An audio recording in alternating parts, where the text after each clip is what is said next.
Welcome, my amazing friends. Today I bring you a story that will touch your heart, inspire your soul, and teach you powerful lessons about life, success, and never giving up. This is the story of a man who was not just an actor, not just a comedian, he was a legend. A man whose name is written in golden letters in the history of cinema. A man who made the whole world laugh while hiding his own tears. His name's Sir Charles Spencer Chaplin, but we all know him as Charlie Chaplin. No one, absolutely no one, can match his greatness. His work is timeless. His comedy is universal. His life is a lesson in perseverance, creativity, and the power of never giving up. Even today, decades after his time, he lives in our hearts. His movies still bring joy. His struggles still inspire. And his story, oh, my friends, his story will show you that no matter how hard life gets, you must keep going. This is not just a story. This is a journey of pain, rejection, poverty, success, and immortality. Watch till the end, because this story is perfect for your English learning and will motivate you like never before. Are you ready? Let's begin. Charlie Chaplin was born in the heart of London, England on April 16, 1889. His parents, Hannah Chaplin and Charles Chaplin Sr., were both performers in the world of music and theater. They entertained crowds, sang songs, and lived for the stage. But life had different plans for young Charlie. His father was an alcoholic, a man who drank himself into oblivion. He abandoned his family when Charlie was just a little boy. His mother, Hannah, was left alone to raise two children, Charlie and his older half-brother, Sidney. And if you think life was kind to them, you are wrong. They lived in poverty, extreme, unbearable poverty. Sometimes there was no food on the table. Sometimes Charlie had to go to bed hungry. Sometimes his mother would pretend to eat, just so her children could have a little more. They moved from one small, dirty room to another. They lived in fear of being thrown out. But Charlie, he was a child. And children, no matter how hard life is, still find ways to smile. Charlie's mother, Hannah, was a talented singer and actress. She performed in theaters, hoping to earn a few pennies to feed her children. Charlie loved watching her. He would sit backstage mesmerized, dreaming of one day standing in front of an audience. But fate struck again one terrible night while performing in a theater. Hannah lost her voice. She could not sing. She tried, but her voice was gone. The audience shouted. They threw things at her. They wanted her off the stage. And then something magical happened. A little boy just 5 years old walked onto the stage. Charlie, he picked up the microphone. He sang, he danced. And the crowd, they roared with laughter. They clapped, they cheered. That was the first time Charlie performed in front of an audience. The first time he felt the magic of making people laugh.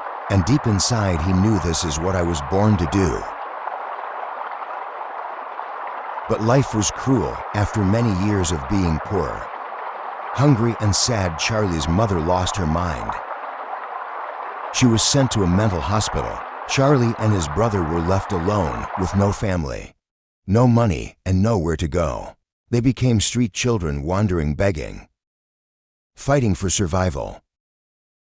Imagine this: a small boy, cold and hungry, walking the streets of London, looking through trash cans for food. That was Charlie Chaplin. But did he give up? No. Did he lose hope? Never. He kept going because he had a dream. And my friends, this is where his real journey begins. Charlie Chaplin was now just a small, hungry, and abandoned boy walking the streets of London. He had no home, no parents to care for him. no money, and no idea where his next meal would come from. He and his older brother, Sidney, were forced to live in workhouses, terrible places, where poor people were sent to work in exchange for food and shelter. These places were cold, cruel, and full of suffering. Charlie was just 7 years old when he first entered one of these workhouses. Imagine a child so small, so innocent, being thrown into a world of hard labor and pain. He was separated from Sidney and sent to another workhouse alone. And when he finally returned to his mother, she was even sicker than before. Her mind was slipping away. Sometimes she didn't even recognize Charlie. Charlie watched as doctors dragged her to a mental hospital. He screamed, he cried. But he was powerless. She was gone. Charlie was truly alone, a boy with a dream. But even in his pain, he had something powerful inside him. A dream Charlie wanted to perform. He wanted to be on stage, just like his mother. He wanted to make people laugh, to entertain them, to bring joy to a world that had been so cruel to him. But where would a poor homeless boy go? How would he even start the first steps towards the spotlight? Charlie knew he had only one option: to work and fight for his dream. He was still a child, but he started looking for small jobs. He washed dishes, delivered newspapers, and even worked as a toy maker. But no matter what job he did, his heart was always on the stage. Then one day, he saw a group of street performers acting and making people laugh. Something inside him told him, "This is it, this is my chance." So he joined them. He started performing on the streets, dancing, singing, doing small comedy acts. At first no one cared. People just walked past him. But Charlie didn't give up. He kept performing, he kept improving. He watched other comedians, studied their movements, their timing, their expressions. And slowly people started noticing him. They stopped to watch, they started laughing. And for the first time in his life, Charlie felt something magical. He had the power to make people happy. At the age of 14, Charlie got a huge opportunity. He was hired by a theater group called the 8 Lancashire Lads. It wasn't much, he was just a small part of the group. But it was a start. He worked harder than anyone. He learned every move, every trick. He practiced day and night. And his talent, it shined. One day a theater director saw him and said, "This boy is special, he's different." Charlie was given bigger roles, more responsibilities, and then at 16 years old, he landed his first major acting role in a play called Sherlock Holmes. Charlie was no longer just a street performer. He was now acting in real theaters in front of big audiences. People loved him. Directors saw something in him. His expressions, his movements, his ability to make people feel emotions without even saying a word. And then something happened that would change his life forever. Hollywood came calling in 1910. Charlie was given a once-in-a-lifetime opportunity to go to America. He was invited to join a famous comedy troupe called Fred Carnot's Company, which performed in the United States. This was huge.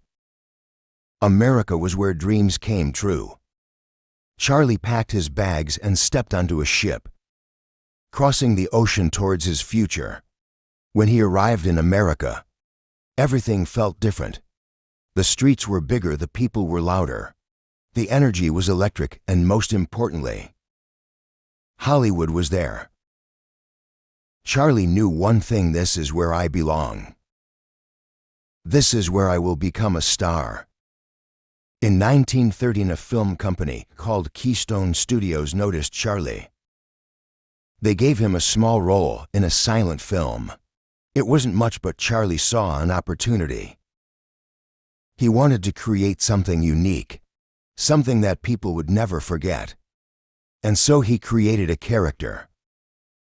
A small man in oversized clothes, a tight coat, a funny little hat, a tiny mustache, and the most famous walk in the world. The Tramp. This character would go on to become one of the most iconic figures in the history of cinema. At first, people didn't understand the character. But when Charlie performed, when he moved, when he made people laugh without speaking a single word, the world fell in love. Charlie's films started becoming popular. Producers begged him to make more. Studios offered him huge amounts of money, and in just a few years, the poor boy from the streets of London had become the biggest star in the world. By 1917, Charlie Chaplin was not just famous. He was a phenomenon. People stood in long lines just to watch his movies. His face was printed on posters, newspapers, magazines. He was loved in every country, every language, every culture. And he was just getting started. But behind all the fame, behind all the laughter, Charlie was still the same boy. The boy who once starved on the streets. The boy who once cried for his mother. The boy who never gave up. Charlie Chaplin had finally made it. The poor hungry boy from London streets was now the biggest movie star in the world. He was not just famous, he was loved. Millions of people watched his movies. They laughed, they cried. They cheered. But behind all the success, Charlie knew something. This was just the beginning. Now he wanted more. He didn't just want to act. He wanted to control everything. The stories, the direction, the music, the emotions. He wanted to create movies his way. But Hollywood didn't like that. At that time, actors were controlled by movie studios. The studios told them what to do, how to act, and even what movies to make. But Charlie Chaplin was different. He said, "No one will control me. I will make my own movies my way." And so in 1918, he did something that shocked the whole industry. He built his own studio, Chaplin Studios. Now he was his own boss. He could create whatever he wanted, and no one could stop him. This was a game changer, and then he made a movie that would become one of the most legendary films of all time. In 1921, Charlie released a film called The Kid. It was not just a comedy, it was his story. The story of a poor man and an orphan boy. A story about hunger, struggle, and love. It was funny but also emotional. People laughed, people cried. The whole world fell in love with this movie. And at that moment, Charlie knew movies were not just entertainment. They were powerful, they could change lives. And he was going to use them to change the world. With every movie, Charlie became more powerful. Hollywood had never seen anything like him. Studios were paying actors $10 a week, but Charlie, he was earning $1 million per movie. He became the richest and most powerful actor in the world. And yet he never forgot his past. He still remembered the days when he had nothing to eat. He remembered his mother sitting alone in the mental asylum. So even when he had everything, he never stopped working hard. He would spend months, even years, making just one film, every little movement, every small joke, every tiny detail. He planned everything because he didn't just want to make movies. He wanted to make history, and then he did something no one believed was possible. By the late 1920s, Hollywood was changing. A new kind of movie had arrived. Movies with sound for the first time. Actors could speak on screen. Silent films were dying, everyone told Charlie. Forget silent movies, start making talking films. But Charlie refused. He said movies don't need words. Emotions are more powerful than words. And in 1931, when the world thought silent movies were dead, he released City Lights. It was one of the most emotional, beautiful films ever made. Even though it had no dialogue, people cried watching it. The final scene, where Charlie's character looks at a blind girl. It is one of the greatest moments in film history.